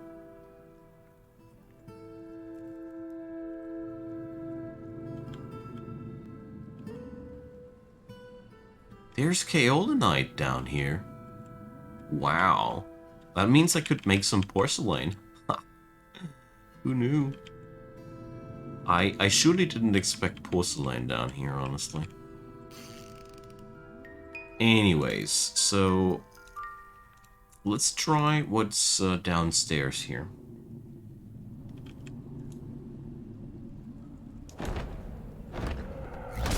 An Etin. Cute. What a cutie. Alrighty. So, do we already have a burrow? No, we don't. So let's do that thing first. In situations like these, I want to get my my population in safety first off. So let's make sure all these civilians are assigned to that thing. Nobody can get outside, and then let's check the movements of that fella. Usually Ettins are pretty harmless. I think the silvery wealths could be actually already strong enough to get the job done. But I actually have something else on my mind. I hope that this thing might actually run into one of my traps. Then we could cage it and, you know, put it into the zoo. Something like that. Let's see what'll happen here. Dude goes on a smackdown with the tortoise, as it seems. So, yeah. They're deucing it out. The tortoise didn't win. Not at all. The Etin is now chunking through the local populace of the tortoises, so I'm unforbidding their corpses for later usage. Oh, why not? Thanks for clearing out the biome, my dude. So he's killing off another one, I assume. He's gaining XP here. Look, he's growing more skilled. So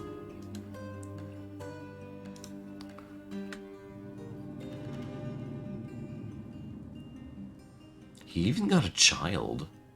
Now that's most interesting. And look at him go! He's wreaking havoc upon the elves. And my dogs. Now that's outrageous. Honestly. Ah, and there. There he finally went into a trap. Good job on the elves though, my men. You will get a honorary spot in my prison. Promise? Alright. That went well, didn't it? So the most important thing now is to pause the burrow. So my dudes are actually going to walk all over the map again. And let's see. Let's see.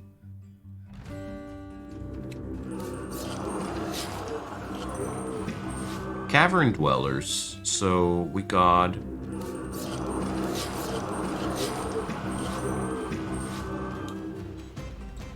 some cave swallow men's my English was better already. Cave swallow men came around and got caged. You do you. I love cage traps. So if you want to make things properly harder for you, I think not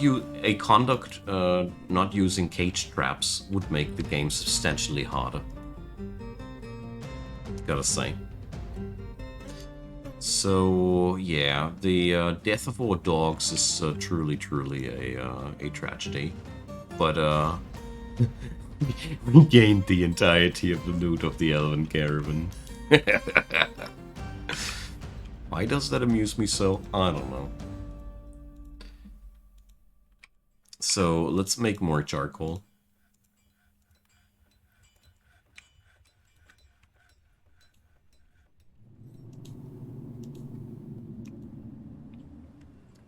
Okay then. So downstairs here we got more gabbro. No, it's mudstone. Great. So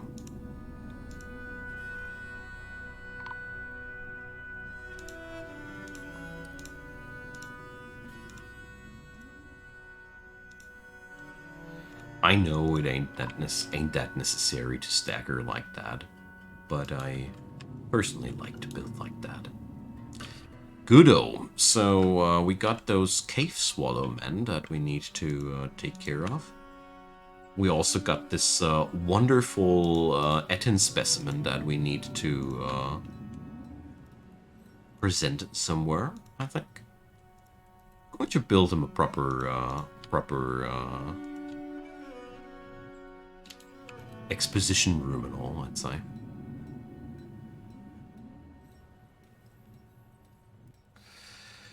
So, cave swallow men are being busted by the silvery whelps immediately. Brilliant. So, the fun part... Oh, the dreamy walls. Okay. The fun part about every kill here that they rack up is giving them a lot of XP. Here, obviously, I'm not quite sure why the dudes of the dreamy walls were just around the corner for that. That was actually not their job, but whatever. So, yeah. There's a lot of job cancellations because of warm stone here. So here they are actually already canceling because of warm stone. So we're going to take the chop down here still, because you know magma doesn't spurt up like that, like water. If we're going to hit the magma layer here, we're just going to have magma, and that's that. So let's see. Is it sizzling red hot down there or not?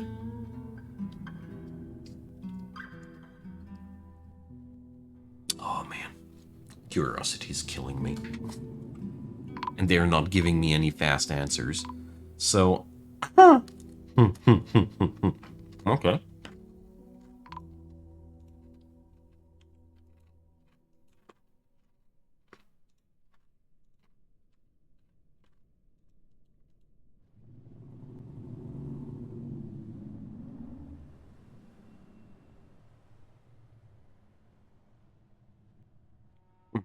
Cookies.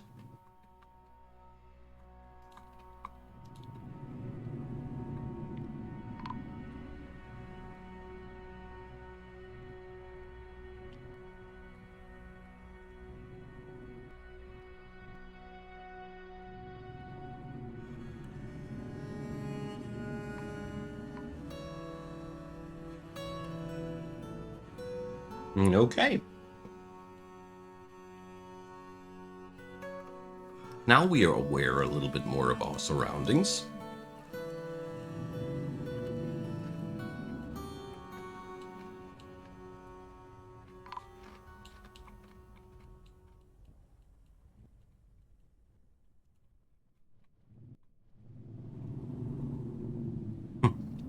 Okay. There's some bauxite there. Whack.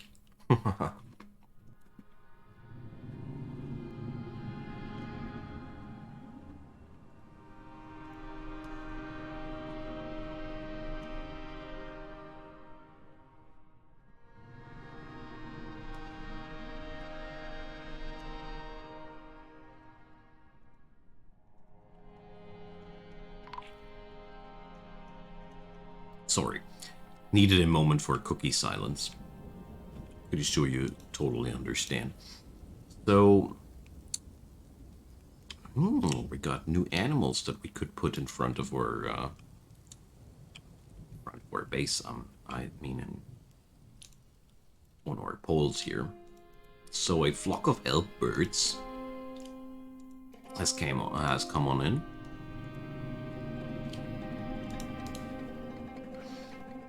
So let's process them. Give those silvery wealths some combat XP.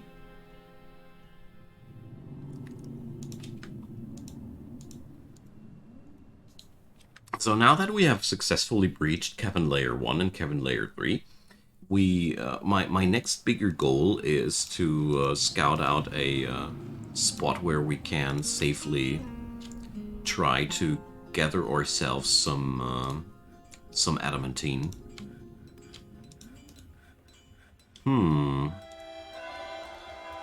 And more people are seeping into our town.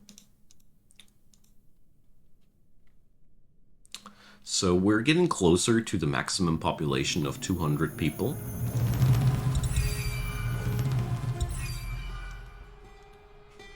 So at least we're soon done with the madness of more people flocking into the city.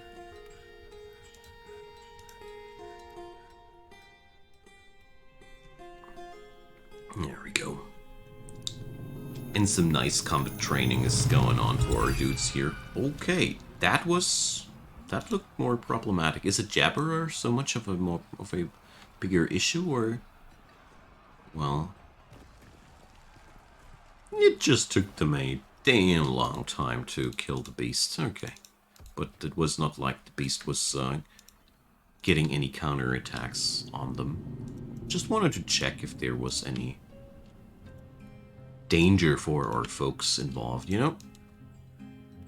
There we go. That's flushing in some nice amount of meat into our city here. And leather. Which is always a welcome sight for us. So, the new farms have been set up. Let's make sure they're being used.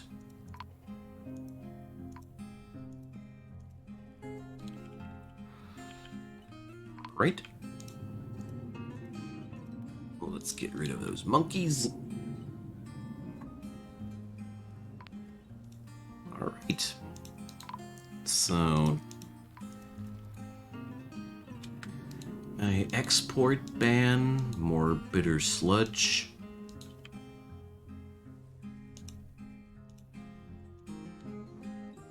Okay, there's one more langur, but that's the last one. Okay, beautiful.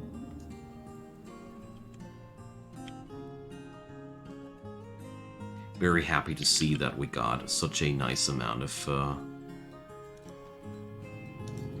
extra income here in terms of leather and meat. It's pretty useful. It's really useful for us. Especially in such a poverty-stricken area like ours.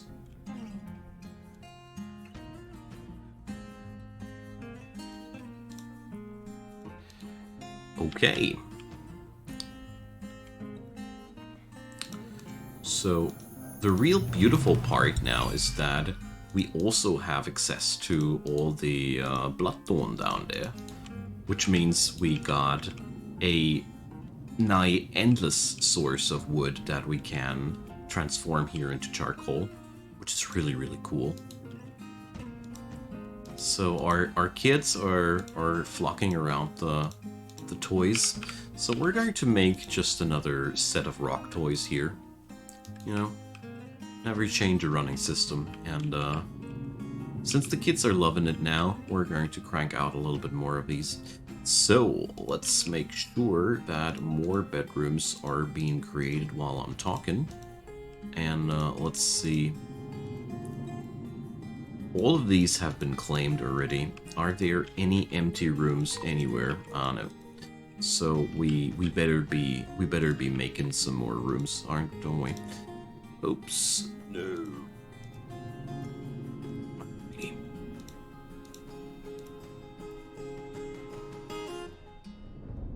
So, that's this one. We can bring in some more apartments here. But it's starting to get cramped here, you know. I don't want to have anybody needing to live in the prisons. You know, that doesn't seem right to me. How much Billon do we have? 150 bars by now.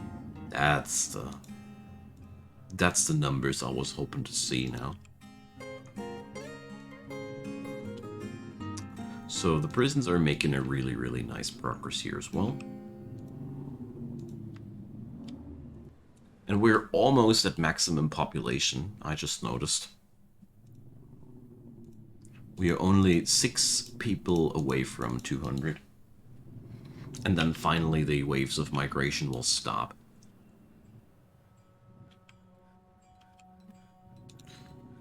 Also, that seems to be too small. Alright.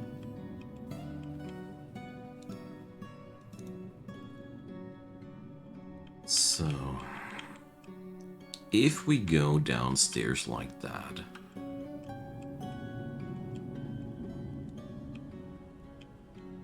let's go this way. I want to scout out if we can't see more of that stuff here, you know. A enormous feathered serpent.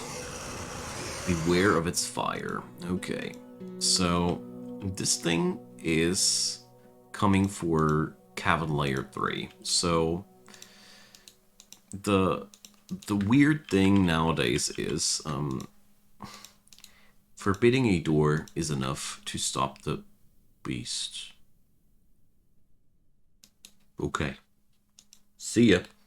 Was a nice and pleasant moment with you. Alright.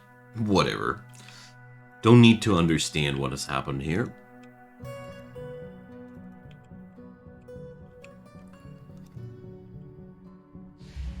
I'm quite happy about the fact that this guy just didn't go for a bigger rampage through my fortress. So, let's see. I also think that I shouldn't have only one Crafts Dwarf's workshop. So, I've discovered what? Oh. Now, that's pretty far away, though. So, where are you guys actually going and why? Yo, my chief medical dwarf and, they really, really like to just, go for some,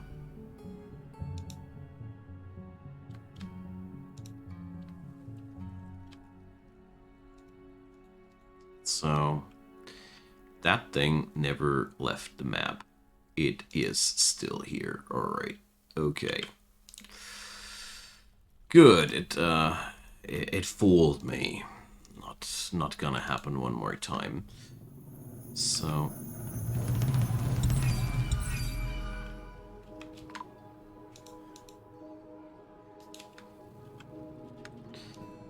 let's see. What the hell is happening here?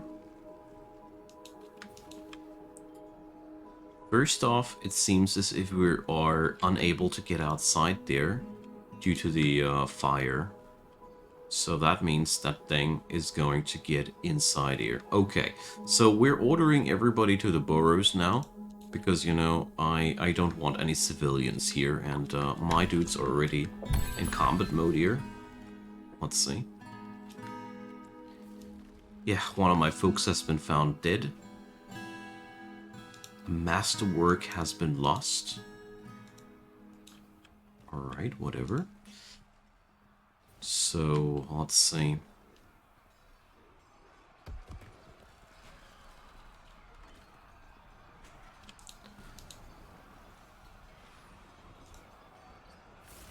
Let's assign the entire military on that thing.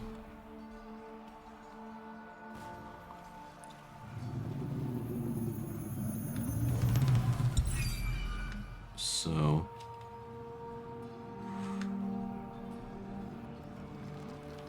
let's see. We haven't won yet. We've won now. Alrighty, so we've lost a few of ours. There's a lot of fire down there. Let's see, is the chief medical dwarf still among us? Our captain of the guard deceased. Yeah, well, whatever. I don't, he must have died down there somehow. But, you know. Let's assign that wool part here to the captain of the guard again. So that works out. And we've successfully braved our first forgotten beast. So let's forbid that door until further notice, or shall we? Ah, no, that's not necessary. And let's see, that monster was called Uno Esnustapad. All right, I hope I can remember that. Uno Esnustapad. So I want to make a couple of statues of that monster, and obviously it ate also my manager.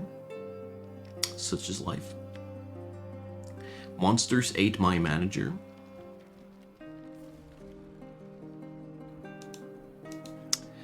So, where are the...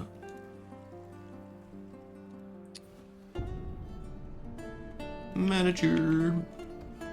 Okay. So we got that. So, Uno Esnustapad. Let's make some statues out of that monster. About that monster, I mean. So I only got silver as the most valuable material that I got available. So we're going to Uno Esnustapad. So. Indeed, Astro, indeed. Oof. Alrighty, so let's see. Do I already have a proper crypt or anything like that? Yeah, well. I wouldn't call that a proper crypt. So. One of our folks has been found dead yet again. So. Oh well. So where do we bury our dead? Got another entire level down there, but in all honesty, let's bring down some extra tombs here.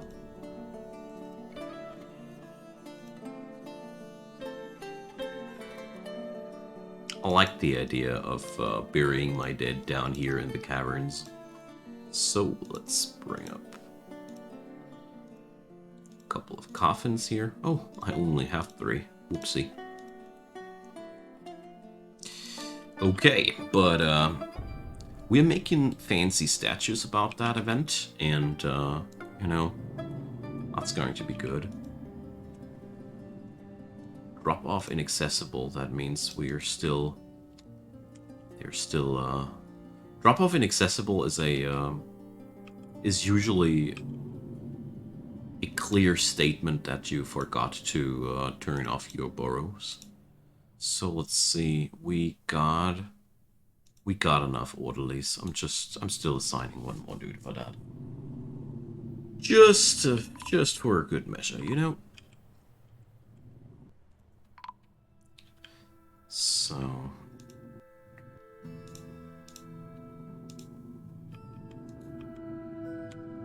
Alrighty. That monster didn't leave the map just like I thought in the first place. Nasty. Nasty little critter. So, drink supplies are not that high yet again. And it seems as if the growing times here are still a tad bit longer than I'd like them to be. A surgeon has been found dead. This is something that I really need to take care of, because that means we're lacking the surgeon here now. Like I thought. And, you know, Let's see. Did my plant gatherers... No, none of them did die. That's good. So, yeah. Obviously, we need the support via forage for now. It's okay. I hope that the two new fields that I was setting up will finally give me the amount of food I need. So, Warmstone located. Alright.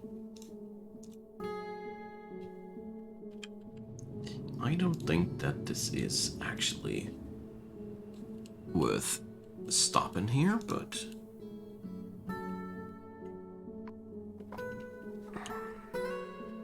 A dwarven baby has been missing for more than a week.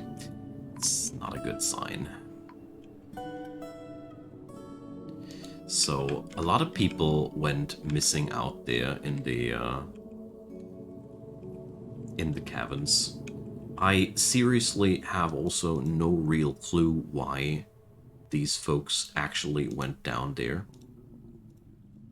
Nobody knows.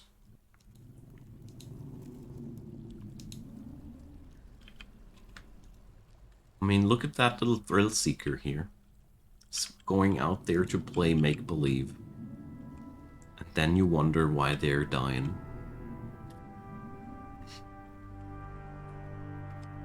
Those kids have the weirdest ideas. And why is there a horse hoof line in there? Man, I'm only asking questions. So... all in all, my stills are not often enough working, in my humble opinion. But let's see. I could bring up another last strip here. Disconnected. Okay. Why is it not connecting over that? So it cannot connect over that. Ah, it's because there was no muddy... yeah, that makes actually sense, because there was the staircase when I was flooding that.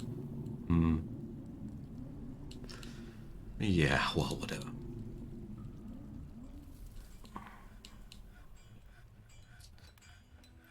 So...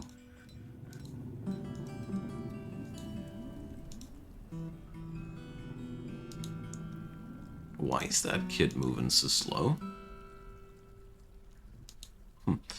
Whatever. None of my business.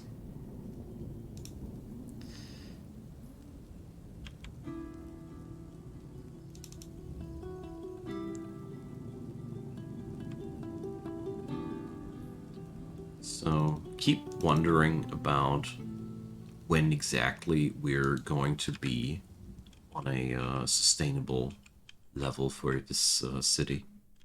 In terms of population, you know. But I guess we'll find out sometime later. So, mudstone blocks here for the floor. Chalk blocks for the rooms.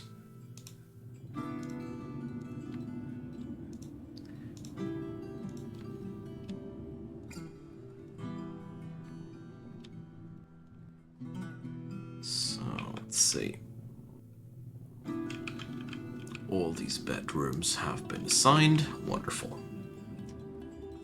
So, my good friends of fortress building, it's been a good time for today, and I'm going to log off because I'm a little bit tired and I had a good time. So, I hope you guys did as well.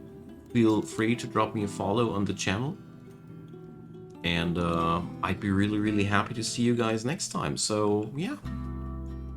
Hope you're having a good night, a good day, whatever might be the case on your side. Catch you all next time when I probably will go for some more exploration down here because, you know, things are getting exciting down there. See you there, and have a good one, y'all. Thanks for hanging around.